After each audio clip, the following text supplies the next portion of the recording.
unas otra vez, bellas palabras de vida.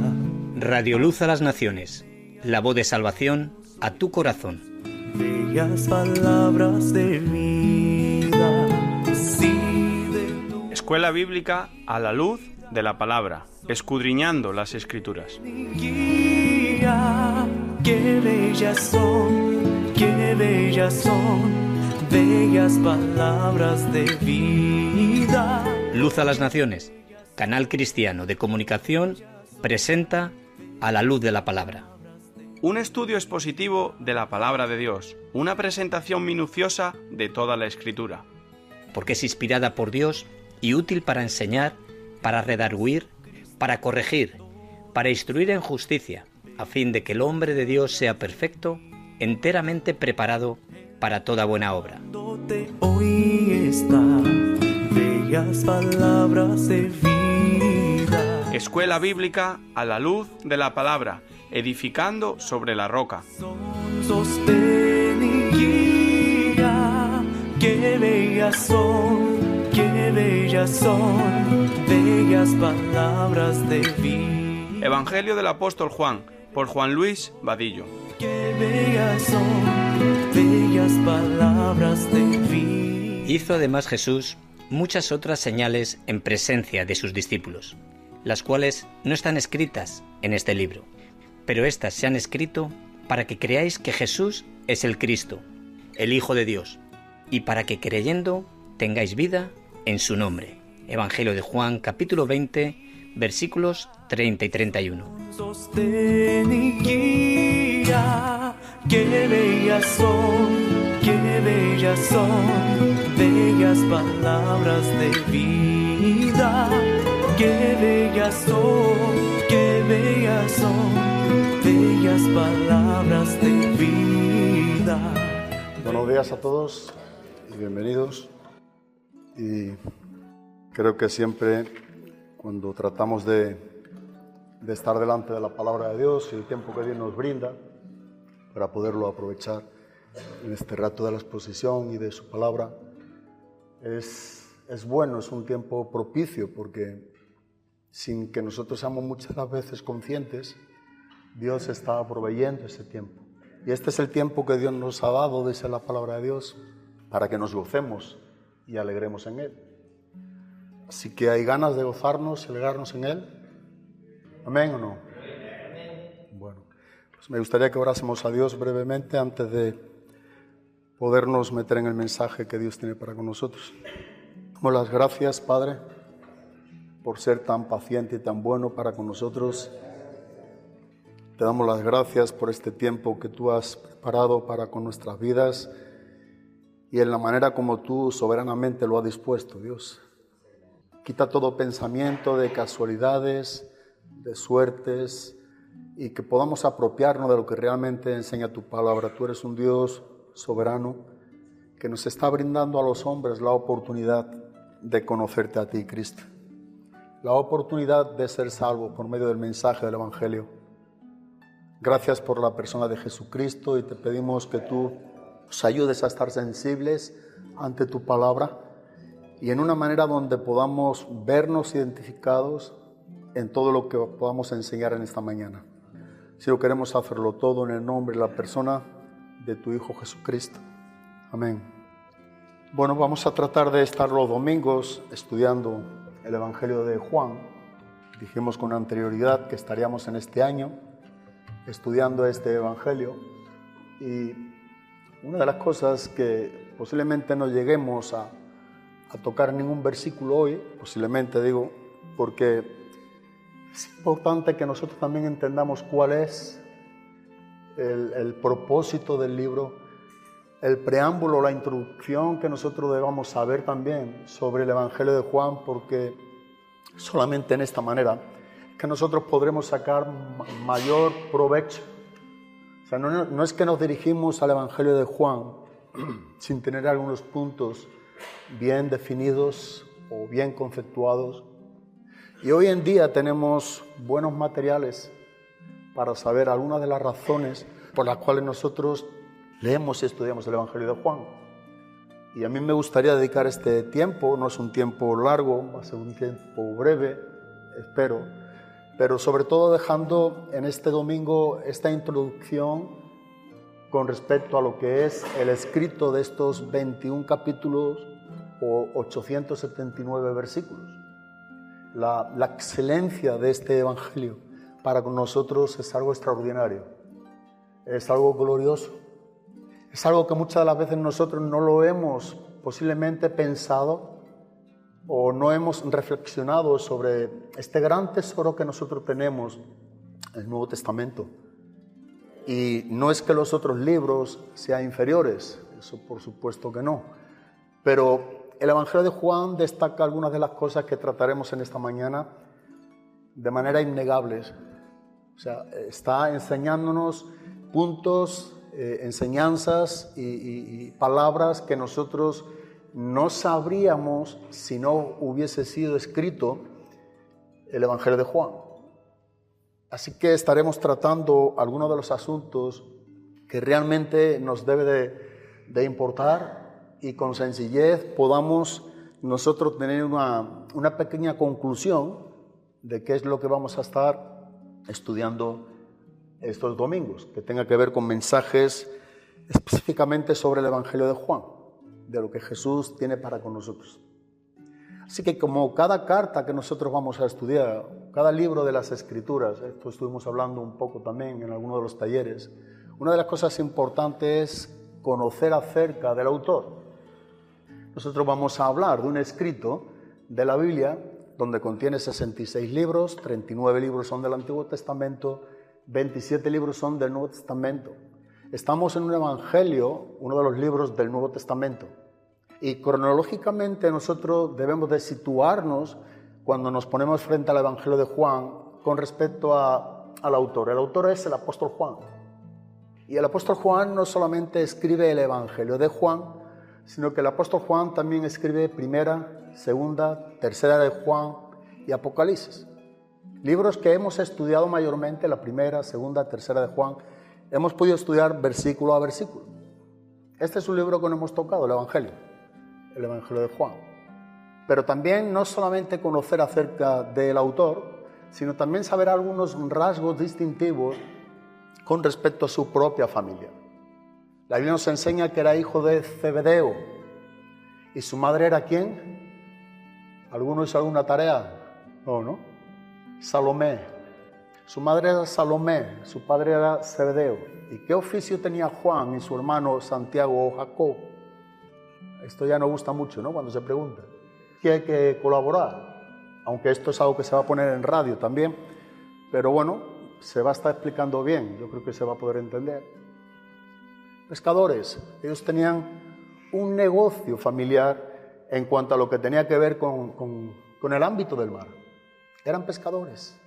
Así que ya no solamente sabemos el autor de quién escribió el Evangelio de Juan, entre otros, porque se le atribuye 5 libros de los 27 del Nuevo Testamento, sino que sabemos también quién fue su padre, Zebedeo, su madre, Salomé, que eran pescadores, que tenían este pequeño negocio familiar.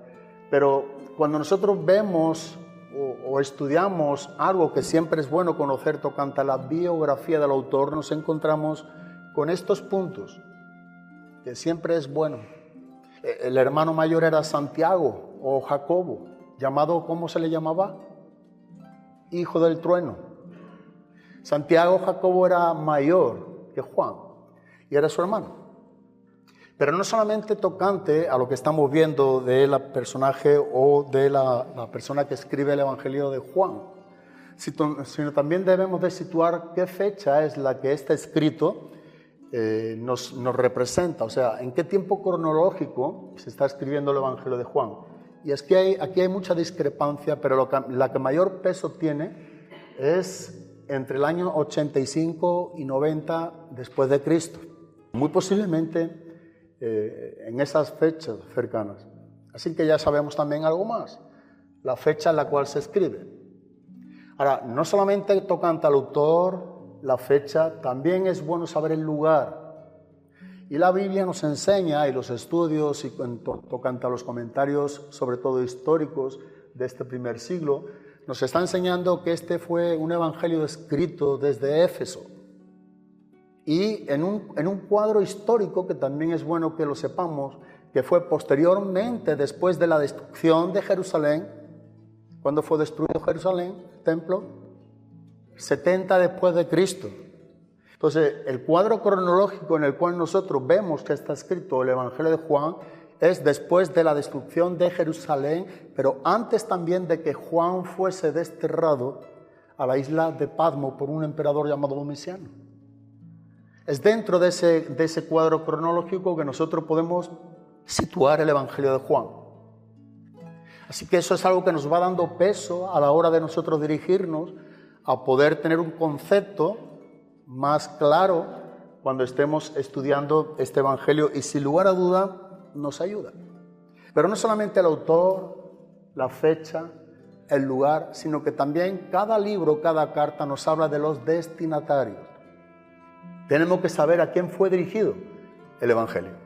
Y aquí, entre tanto los evangelios sinópticos, que es el Evangelio de Mateo, el Evangelio de Marcos, el Evangelio de Lucas, tienen un gran parecido entre estos tres evangelios.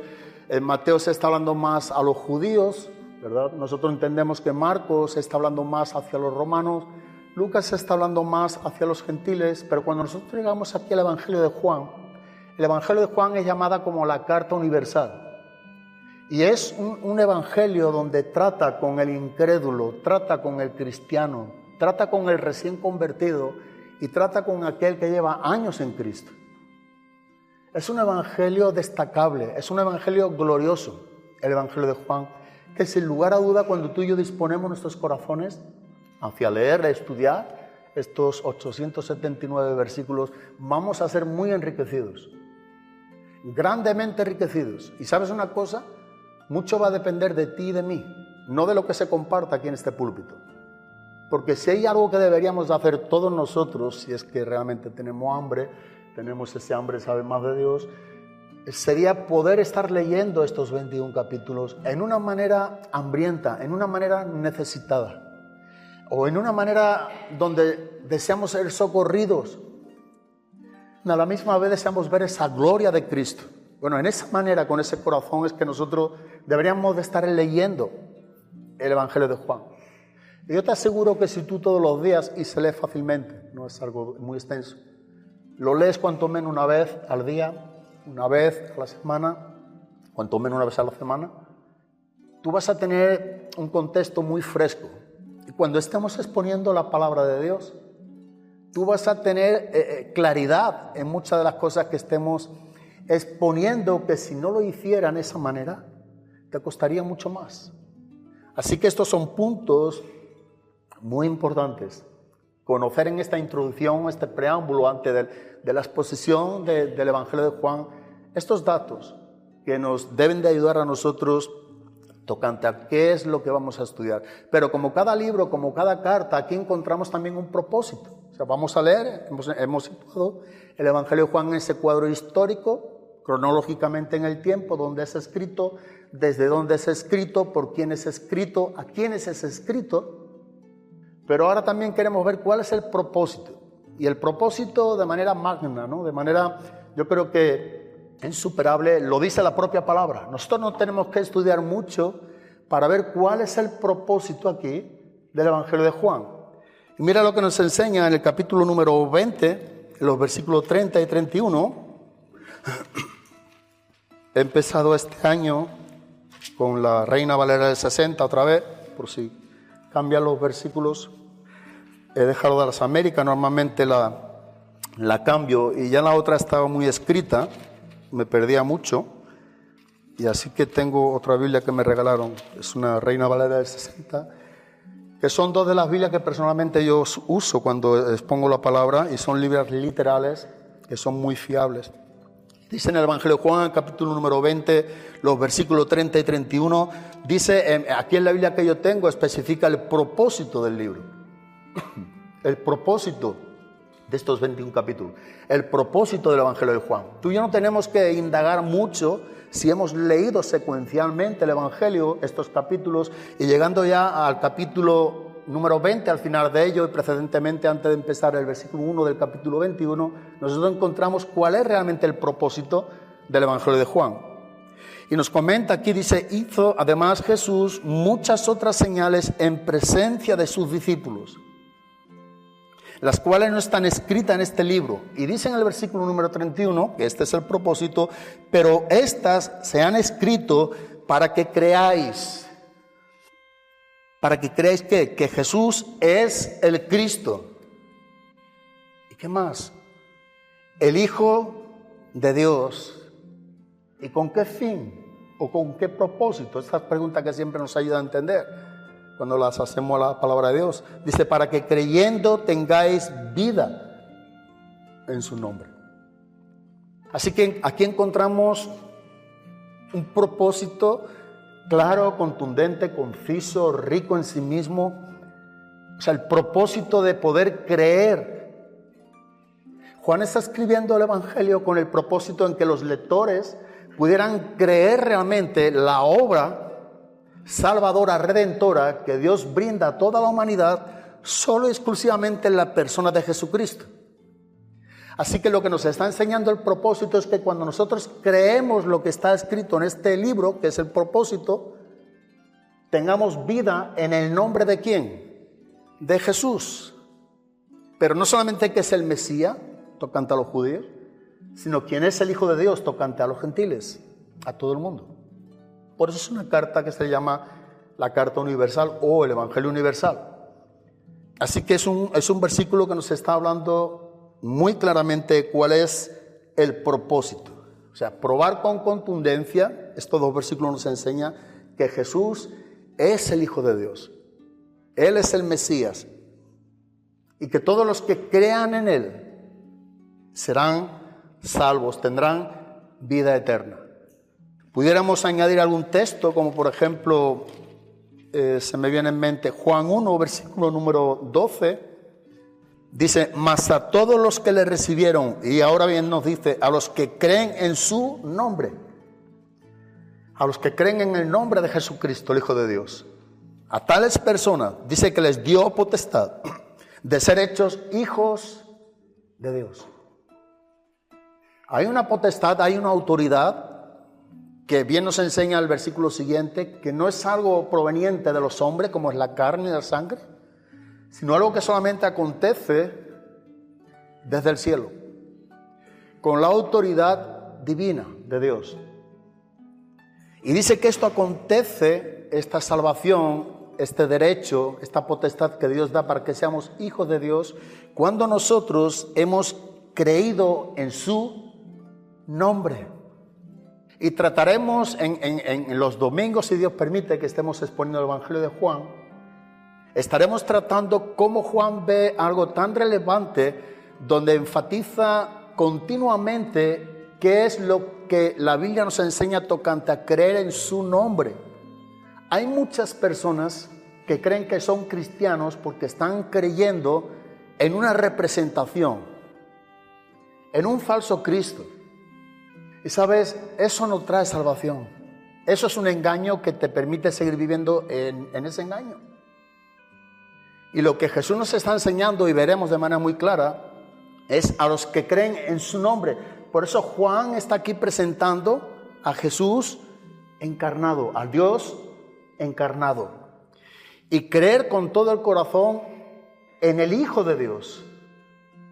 Dice también en Juan capítulo número 5, en el versículo número 24, otro versículo que, pensando en ello, Juan 5, 24, dice Jesús, de cierto os digo, el que oye mi palabra, y nuevamente dice, y cree, ¿a quién? Al que me envió tiene vida eterna. O sea, lo que está aquí confirmando Jesús es, amén, amén, el que oye mi palabra, pero mi palabra enseña quién es el Mesías, quién es el Salvador, y cree al que me envió, y cree al Padre, que ha enviado al Hijo. Dice que tiene vida eterna, y no vendrá a condenación, mas ha pasado de muerte a vida. Cuando tú y yo creemos en el Cristo de las Escrituras, en el único Dios verdadero, en Jesucristo. Cuando tú y yo creemos, como la Biblia nos enseña que debemos de creer, esto acontece. Acontece ese milagro de la salvación en nuestras vidas. Y pasamos como literalmente nos está enseñando aquí la Escritura. Hemos pasado de muerte a vida. Y ahí la palabra vida no tiene que ver con una vida biológica, que en el griego se usa la palabra bios, sino es la palabra zoe, que tiene que ver con la vida de Dios. O sea, tú y yo cuando creemos en Cristo, nos arrepentimos, creemos en su nombre, pasamos de muerte, una muerte espiritual, a una vida espiritual, la vida zoe de Dios. ¿Ves? Eso no es algo grandioso, sorprendente, glorioso. Lo es. Por eso es que sigue diciéndonos el mismo versículo, y no vendrá condenación porque ha acontecido un cambio, un milagro, un traslado, como también Pedro nos lo está ilustrando, de las tinieblas a la luz admirable. Del reino de las tinieblas, Pablo también, a la luz admirable. Y esto es lo que tiene en mente aquí el autor, de presentar esta fiabilidad, este crédito tocante a quién es Jesucristo. Es un mensaje sencillo y profundo. Creer que Jesucristo es el Hijo de Dios y creyendo en Él tendremos vida en su nombre. Nada puede salvarnos ni nadie si no es Jesucristo. Y solamente Jesucristo. Él es el camino, la verdad y la vida. Y Jesucristo mismo dice en Juan 14:6 que nadie viene al Padre si no es por mí. Nadie es nadie, solamente es por Cristo que nosotros podemos ser salvos. Y cuando el hombre vive engañado en esta tierra pensando que hay representaciones, que hay religiones, que hay formas, que hay maneras, que de esa manera se va a salvar, está siendo engañado, porque entonces Dios sería un mentiroso. Y Dios no es hombre para que mienta, ni hijo de hombre para que se arrepienta, el cual dice también la palabra, el Dios que no miente, que es imposible que mienta. Ese es el que nos está mostrando a nosotros la salvación de Cristo, en el Hijo Jesucristo. Así que podemos ver por doquier que veamos la palabra de Dios, este mensaje, y sobre todo en estos 21 capítulos, vez tras vez, cómo el apóstol Juan está haciendo énfasis en este propósito por el cual el libro está escrito, o el Evangelio. Es un punto muy importante. Así que tendremos un tiempo especial, tendremos un tiempo glorioso estudiando este Evangelio.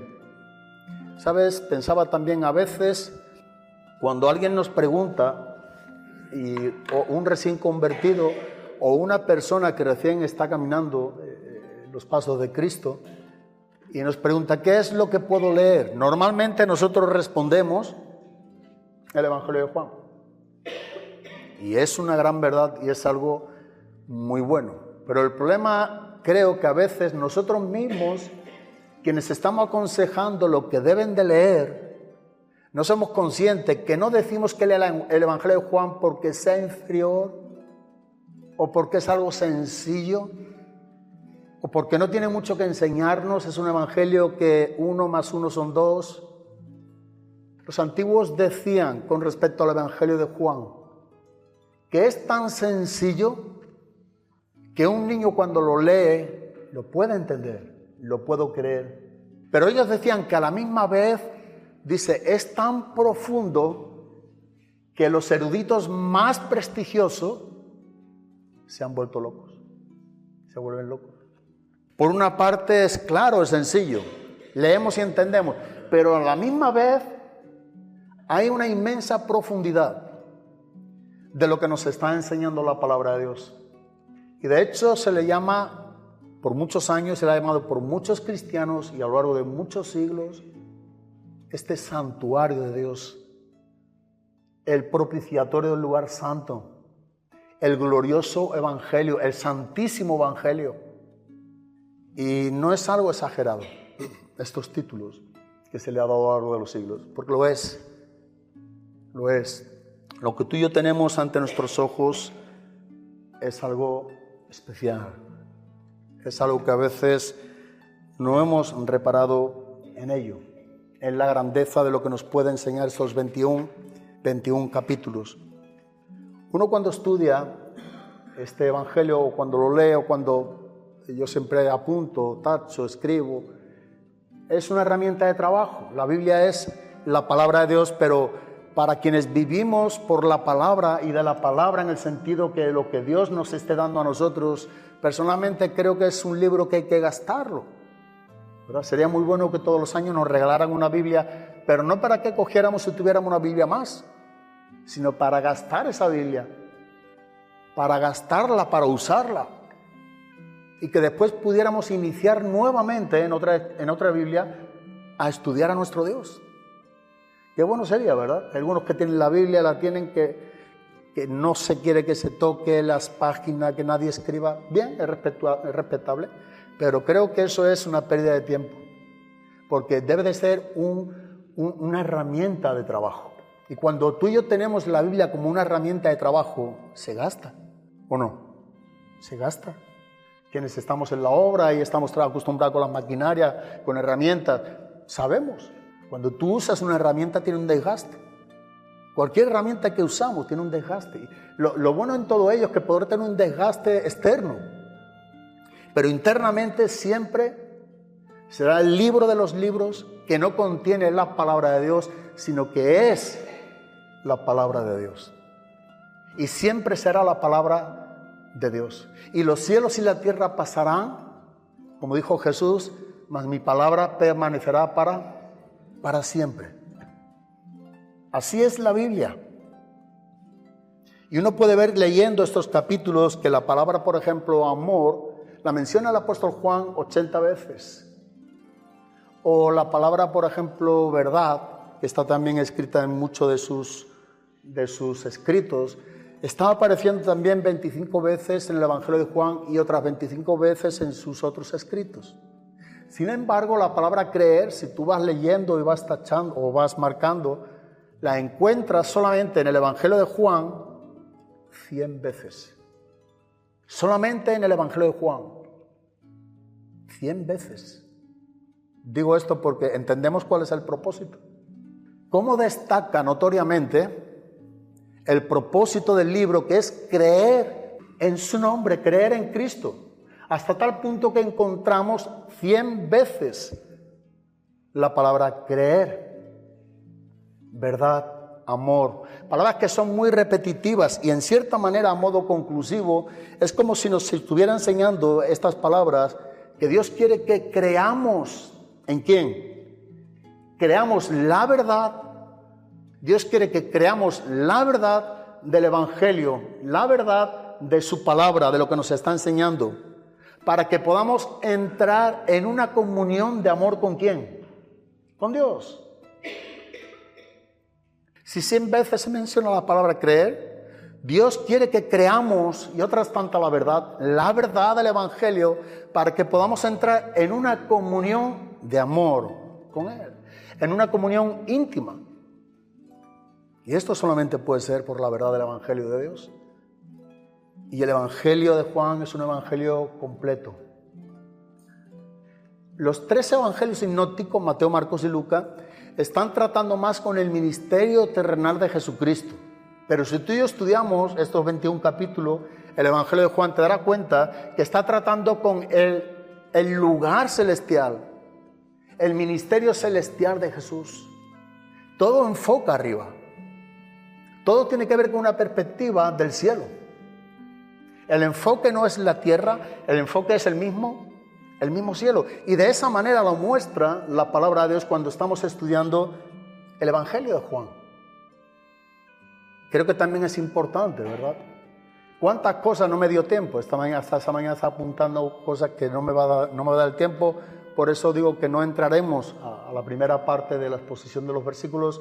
Pero cuántas cosas nosotros nos perderíamos si no tuviéramos el Evangelio de Juan. Si el Evangelio de Juan no estuviera en nuestras manos, ¿cuántas son las cosas que nosotros mismos, al tener los 3 evangelios sinópticos, no lo entenderíamos, no las sabríamos, no las conoceríamos? porque no son escritas en esos evangelios. Sin embargo, el 90% del evangelio de Juan no está escrito en los evangelios sinópticos. El 90%. ¿Sabe qué es lo que significa eso? Que es por excelencia el evangelio de los evangelios. Y vuelvo a reiterar, con esto no estamos menospreciando o rebajando a los otros evangelios. Pero esa es la verdad, es el 90% de lo que tú y yo podemos ver aquí estudiando este evangelio que encontramos en estos 21 capítulos, que sin embargo no lo vemos en los evangelios sinópticos. Otro detalle, a modo introductivo todavía, cuando nosotros estudiamos acerca del autor, que hemos hablado en los talleres que hemos hecho tocante a ello para estudiar la Biblia, nosotros tenemos que ver la biografía del autor. Pero cuando tú y yo vemos aquí en estos 21 capítulos quién es el autor, Juan no se dirige a sí mismo como Juan. Es más, no aparece su nombre como él, como el autor. Pero sin embargo, ¿cómo es que aparece el autor del Evangelio de Juan aquí en el Evangelio?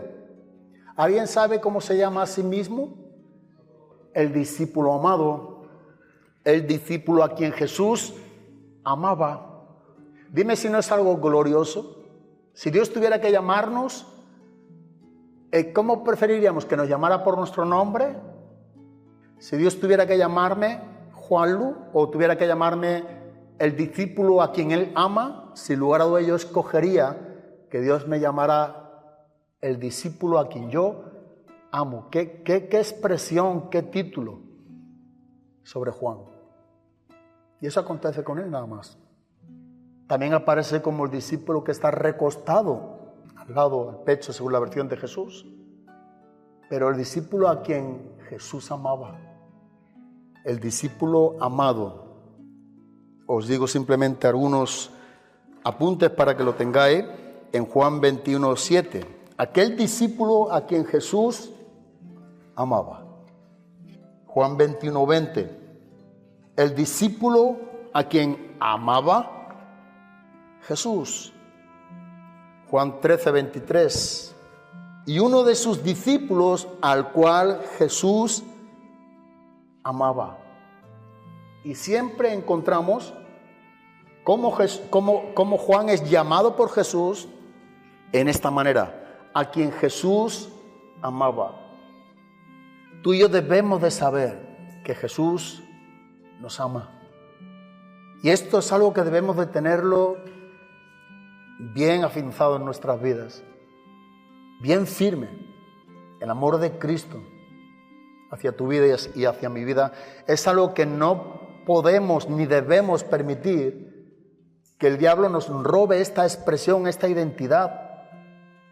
Jesús igualmente te ama y Jesús igualmente me ama, pero quiero que notemos aquí a lo que está tratando en esta parte, lo que venimos diciendo, el discípulo.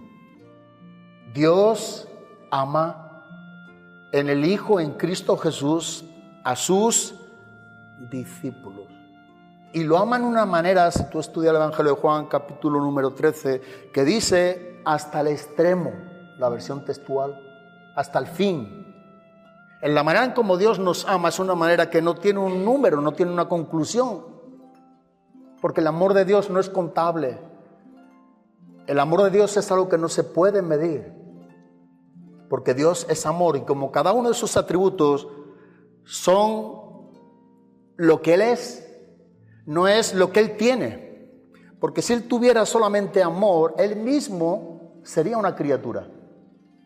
Sin embargo, Él es amor. Es la esencia de su naturaleza. Así que como Cristo te ama y me ama, quienes somos discípulos de Cristo, es sin límite, hasta el extremo. Es una manera muy especial que nosotros no debemos nunca olvidar. Por eso es llamado a lo largo de los siglos el más santo de los santos, el santísimo de los evangelios. El capítulo 17 de Juan se ha dicho por siglos que es el capítulo más sagrado de todas las escrituras. El capítulo 17 de Juan es el capítulo más sagrado de todas las escrituras. Y vuelvo a reiterar, no que lo demás no sea sagrado, toda escritura es inspirada por Dios y es útil para enseñar, corregir, redarguir, instruir en justicia. Pero lo que estamos viendo aquí es una gran verdad del capítulo más sagrado de todas las escrituras. Es el capítulo número 17, donde nosotros podemos encontrar a Jesús orando al Padre en una relación íntima, intertrinitaria, porque nosotros podemos ver ahí también cómo interactúa la Trinidad, el Dios Padre, Dios Hijo y Dios Espíritu Santo. Así que es un cuadro glorioso. Por eso es llamado también en el propiciatorio del lugar santísimo, es donde se encuentra ese capítulo. Nosotros encontramos en el Evangelio de Juan el corazón de Jesús en una manera donde no hay duda alguna. O sea, podemos nosotros dirigirnos a leer y estudiar Juan y encontramos el corazón mismo de Cristo palpitando por nosotros. Vemos cómo y de qué manera Él nos ama. Pasa por donde quiera de estos 21 capítulos. Y tú puedes ver en una manera destacable esto que estamos diciendo, cómo Jesús está latiendo en su corazón por ti y por mí de amor. En qué manera tan clara, en qué manera tan evidente, en qué manera tan insuperable, tan evidente también. Nosotros podemos ver este palpitar de Cristo amándonos. Como discípulos a quien Él ama. Discípulos solamente, no. Tenemos el famoso versículo de Juan 3:16, que dicho sea de paso, si no fuera por el Evangelio de Juan, nosotros no conoceríamos el versículo más famoso de las Escrituras. ¿Cuál es? De tal manera Dios amó al mundo que ha dado a su Hijo unigénito para que todo el mundo que en Él crea no se pierda, nos tenga vida eterna. Dios ama al mundo. Pero el mensaje de amor que Dios tiene para con el mundo es que se arrepienta. Porque si parte de esta vida sin arrepentimiento, Dios que no miente también nos habla de un infierno, que es el lugar donde ellos mismos escogen ir por rechazar el Evangelio. El Evangelio salva, pero el Evangelio condena también cuando es rechazado. Así que es tan rico. Dios ama a la humanidad, pero tiene un mensaje para la humanidad. Y el mensaje y muestra de amor que Dios tiene para con la humanidad lo enseña de manera muy especial en el Evangelio de Juan. Por eso es que estamos viendo algo muy conclusivo, muy notorio, muy evidente, tocante a los pasos que Jesús viene dándonos en este ministerio terrenal, pero a la misma vez apuntando siempre hacia lo celestial, aquí en este Evangelio. Otra de las cosas a modo de detalle, y que habrá cosas que igual no recuerdo y que otras tú puedes inclusive sumar, pero tú no encontrarás parábolas, porque las parábolas son historias de la tierra. Tú y yo leemos el Evangelio de Juan y no nos vamos a encontrar con parábolas, porque hemos dicho que el Evangelio de Juan no está tratando con historias terrenales, sino que está tratando con historias celestiales, y no encontramos parábolas. Sin embargo, en el Evangelio de Juan encontramos milagros llamados señales, pero son milagros. Y son varios los milagros que nosotros podemos ver que aparecen en los 21 capítulos. Nuevamente, dicho sea de paso, si no fuera por el Evangelio de Juan, tampoco sabríamos a ciencia cierta cuál es el primer milagro que Jesús hizo. Sin embargo, en Juan, capítulo número 2, cuando habla de las bodas de Caná, que Jesús convierte el agua en vino, en el versículo número 11, nos está diciendo literalmente que este es el primer milagro que se hizo, cuando Jesús convierte el agua en vino. ¿Y por qué hablar de todo esto? Porque esto nos va a ayudar a entender con más claridad el Evangelio. Cometeríamos un error estudiar un capítulo, un libro, sin tener esta breve introducción o este preámbulo de datos sumamente ricos. Esto aporta mucho a nosotros. Y algunos de los milagros, para quienes quieran apuntarlo, encontramos, hemos dicho, cuando Jesús convierte el agua en vino, o sea, cuando Jesús está manifestando también su gloria sobre la creación, y este milagro primero registrado está en Juan 2, versículo del 1 al 11.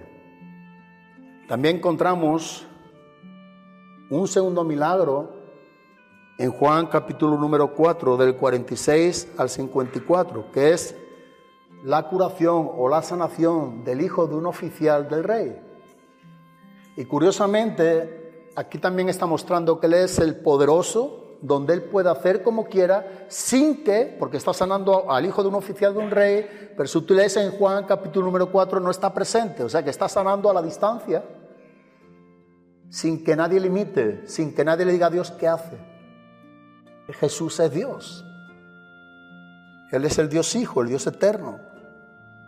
Un tercer milagro lo encontramos en Juan capítulo número 5, versículos del 1 al 15, donde inclusive demuestra este milagro que está haciendo, que es hecho en un día de reposo, cuando Él sana a un paralítico en el estanque de Betesda. Un hombre que es paralítico en ese estanque por 38 años, y lo hace en un día de reposo, rompiendo la tradición judaica, limitando el poder de Dios, las señales de Cristo. Hay un cuarto milagro en Juan capítulo número 6, versículo del 1 al 4, es la alimentación de los 5,000. Y aquí está Jesús también mostrando que Él es el pan de vida, que es suficiente para todas nuestras necesidades físicas como nuestras necesidades espirituales. Jesús, el pan de vida.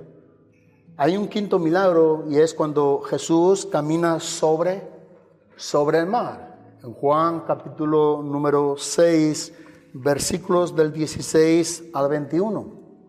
Él está aquí mostrando el dominio que tiene sobre la propia naturaleza, sobre su propia creación. Y cómo Él trae paz en medio de las tormentas a nuestras vidas. El séptimo milagro es la resurrección ¿de quién? De Lázaro, que está en Juan 11, versículos del 1 al 44. Es un milagro que Jesús hace antes de la crucifixión. Está mostrando realmente que Jesucristo es la resurrección y la vida, anticipando su victoria sobre la muerte, porque es antes de su crucifixión.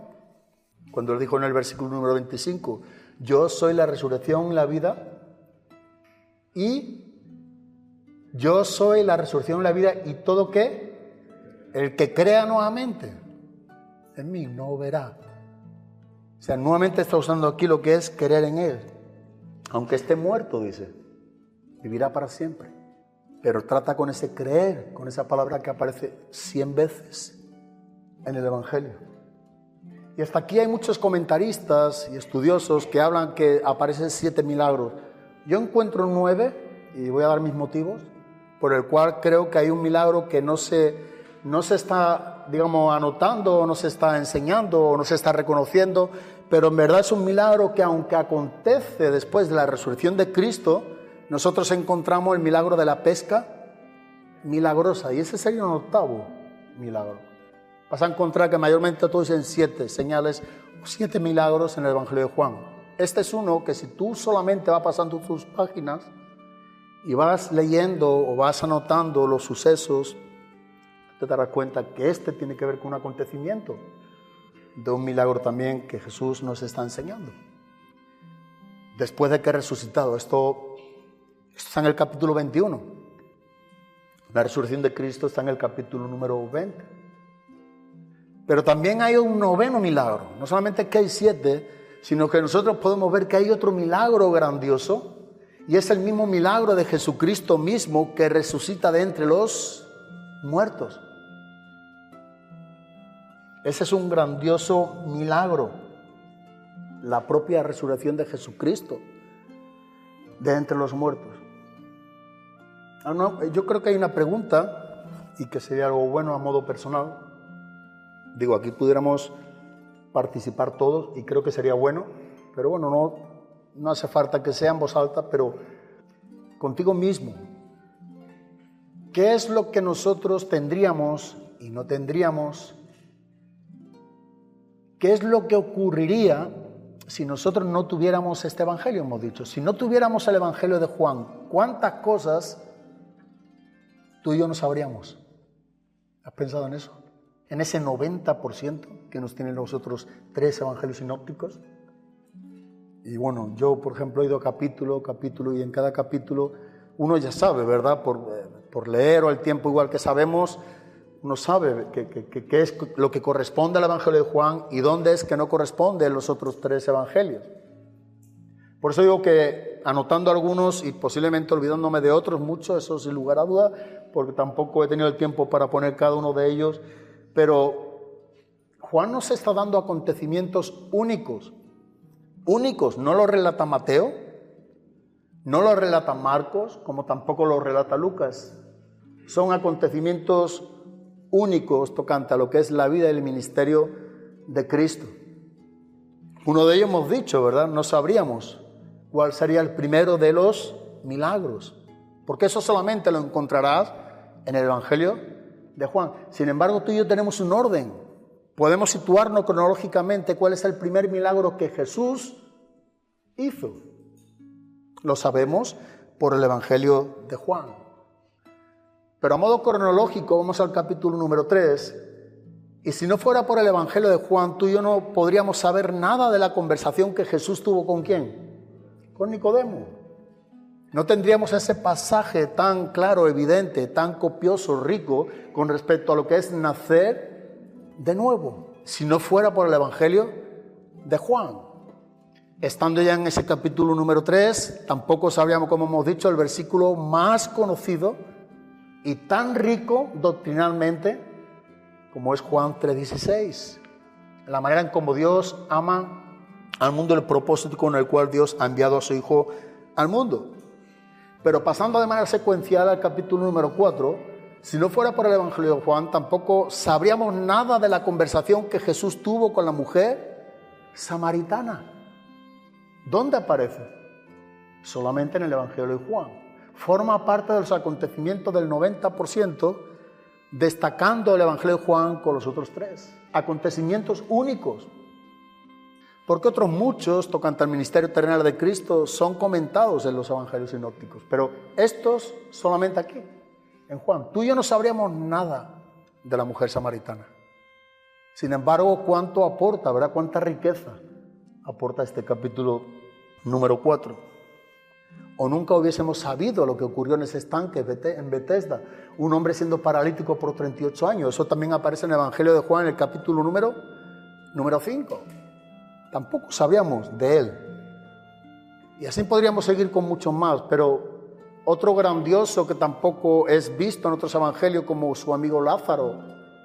¿Qué sabríamos de Lázaro con respecto a esa muerte y la resurrección? No sabríamos nada de Lázaro tocante a ese momento de su muerte. Si no fuera porque nos lo enseña el Evangelio de Juan, capítulo número 11 y 12. Sin embargo, nosotros lo sabemos por el Evangelio de Juan. Pero también si no fuera por el Evangelio de Juan, ¿dónde nosotros, en los otros 3 evangelios, sabríamos que él tomó una toalla, se la ciñó en su cintura, se arrodilló y lavó los pies de sus discípulos en un lebrillo con agua? ¿Dónde? Si no fuera por el Evangelio de Juan. Y nos deja el ejemplo a que nosotros hagamos lo mismo. El ejemplo de humildad, sirviendo Cristo a sus discípulos, es una de las enseñanzas más grandes y notorias que tiene Cristo para con nosotros en nuestra practicidad de nuestro cristianismo o nuestra práctica del Evangelio. Juan capítulo 13. ¿Dónde lo sabríamos si no fuera por el Evangelio de Juan? ¿O qué sabríamos nosotros si no fuera por los Evangelios de los capítulos 14 al capítulo 17, la obra, ministerio del Espíritu Santo en nosotros? 3 capítulos, si dejamos 17 aparte, hablándonos de la obra, del ministerio, porque tenemos ahí de manera copiosa en esos capítulos, del 14 al 17, algo que no lo vemos en los otros evangelios. ¿Para qué vino? ¿Para qué era necesario que Él se fuera? ¿Para que enviara al Consolador? ¿Es necesario, decía, que yo me vaya? ¿Para que Él venga, esté con vosotros? ¿Para que moremos en vosotros?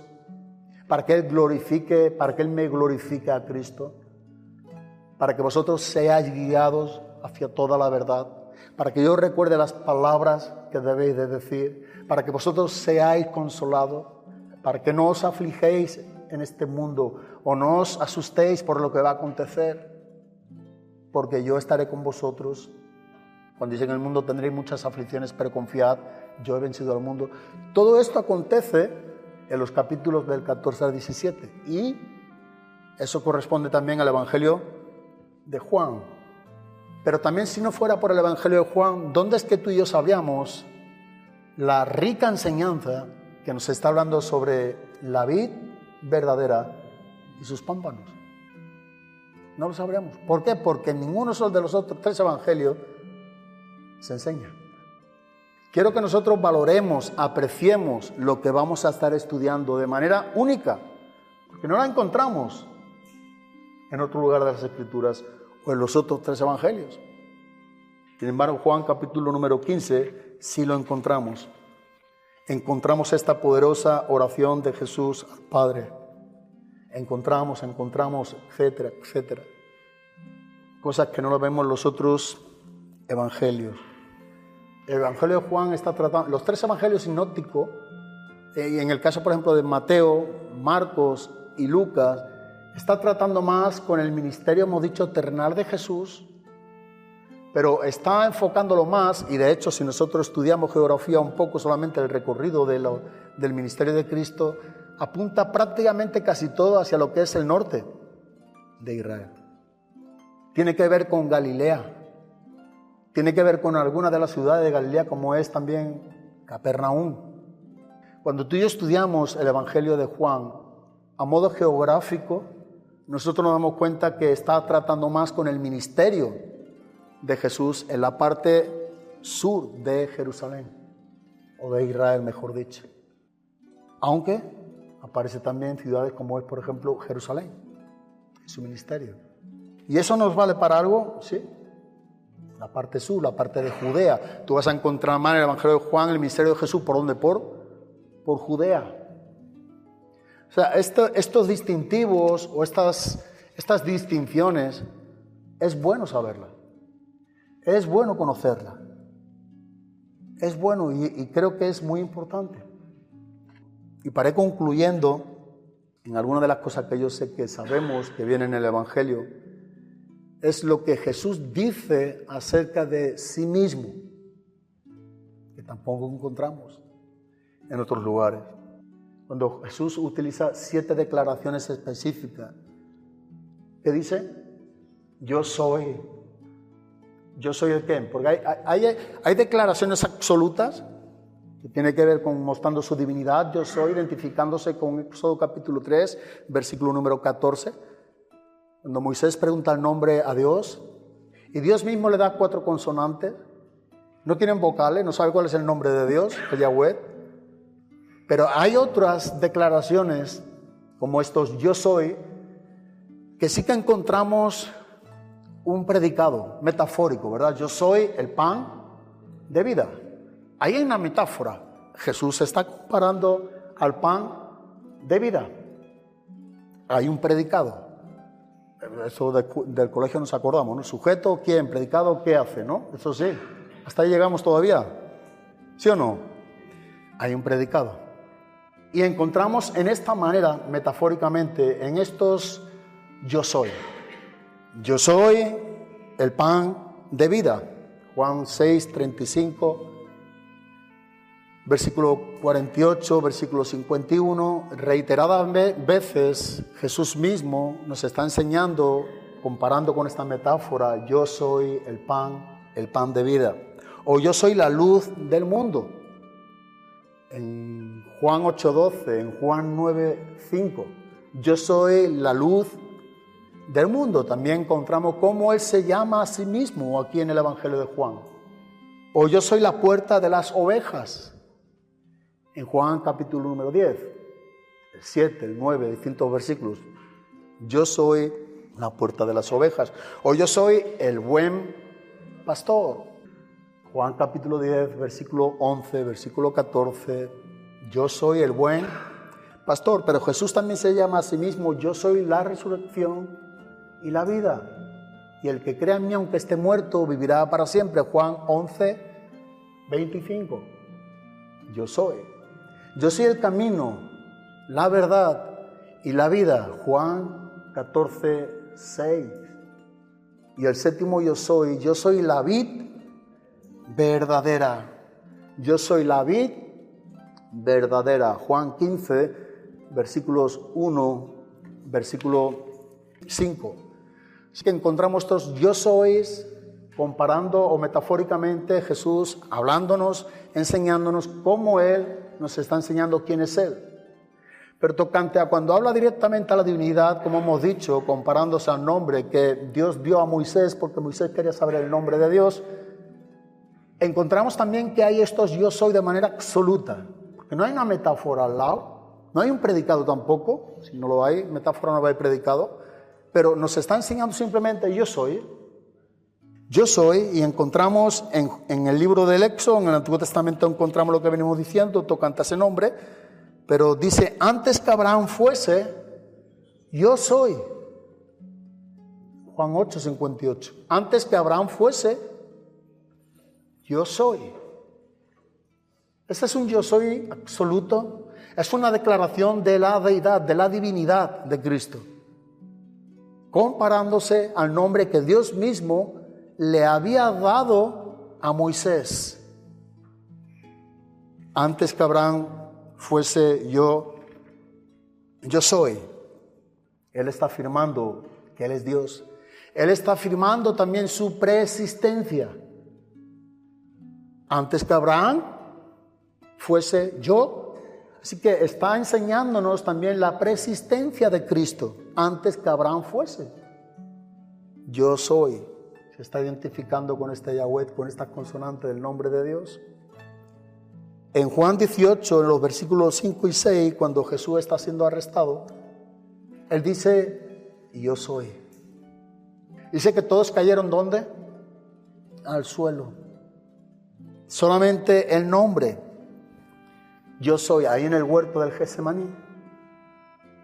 Dice, yo soy, y los demás que estaban en su entorno cayeron al suelo, y ahí mostrando Jesús también el poder de Dios.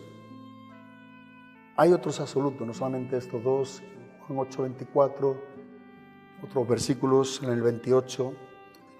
Pero creo que con esto es suficiente para que tengamos una breve introducción o un breve preámbulo de algunas de las notas, apuntes, si lo has apuntado, o conclusiones. Tiene buena memoria, yo siempre aconsejo escribe todo. Lo copias 2 veces en tu mente y cuando escribe. Yo me acuerdo cuando copiaba la Biblia, memorizaba, se me quedaba escribiendo, copiando la Biblia. ¿Por qué? Porque crea una función mucho más recordatoria, mucho más íntima. Lees, pero escribe. Entonces escribir lo que Dios te está hablando, lo que se está comentando, siempre es bueno. Siempre es bueno. Yo quiero dejarlo aquí. Y si Dios permite, para el próximo domingo estaremos empezando con Juan capítulo número 1, versículo número 1 hasta que no lo sé, pero estaremos tratando de exponer de una manera más, como dijimos, en perícopas, ¿no? La perícopa es un pasaje de un contexto de versículos donde nos está dando una idea. Y si Dios permite, algo que reconozco que me cuesta, avanzar muchos versículos, una idea, pero si Dios permite estaremos dando lo más esencial de esa idea o de esa perícopa o ese contexto de versículos donde el apóstol Juan nos está enseñando grandes verdades gloriosas que nosotros vamos a estar viendo desde el capítulo número 1 hasta el capítulo número 21. Así que Dios nos ayude, es el deseo mío, a leer este Evangelio, a volver a leer este Evangelio y a rogar con hambre a Dios a que nos revele, a que nos enseñe, a que alumbre los ojos de nuestro entendimiento por medio de estos 879 versículos, que Él nos enseñe, que el Espíritu Santo nos aclare, convenzca, traiga a nuestros corazones poder de Dios, traiga hambre, traiga un renuevo, traiga un deseo de servirle, una seguridad de quiénes somos. Todo esto lo vamos a encontrar en el Evangelio de Juan. Amén. Pues te damos gracias, Padre, por tu palabra, por lo que tú en esta mañana nos estás enseñando. Te pedimos por este tiempo en el cual nos queremos meter de lleno en tu palabra, en el Evangelio de Juan, y que tú traigas a nuestra vida nítidas palabras. Tú traigas no solamente el concepto de lo que nos dice tu palabra, sino el poder tuyo a través de tu palabra en nosotros. Tu palabra rompa, quebrante nuestros corazones, que tu palabra nos enseñe, que nos ayude a glorificarte a ti, Jesús, por medio de la persona de tu Espíritu Santo. Que podamos estar con una mente despierta, con un deseo ardiente, Señor, de lo que tú realmente quieres enseñarnos, quieres darnos. Si esto por siglos siempre ha sido llamado como el Evangelio glorioso, el Evangelio de Juan, por algo será, Dios. Y nosotros no queremos ser menos. Tú canta este concepto que tú mismo nos enseñas a través del Evangelio. Gracias porque podremos ver la obra ministerial celestial de Cristo mismo, el propósito por el cual Él vino, cómo Él intercedió ante ti, oh Dios, cómo rogó por aquellos quienes te conocemos y por los que te conocerán. Ese ruego de que nos guardara y seguimos siendo guardados por esa petición que siempre se cumple lo que el Hijo te pide. Señor, gracias. Jesús mismo oraba al Padre. El deseo de Jesús es que nosotros pudiéramos ver tu gloria como Él la veía, que pudiéramos estar donde Él está. Hay tantas grandes verdades que podemos ver en tu palabra, en el Evangelio, que no queremos ser descuidados, no queremos ser negligentes, queremos ser obedientes, queremos ser hombres que estemos despiertos, diligentes hacia lo que tú demandas en tu palabra, Dios. Señor, gracias, gracias.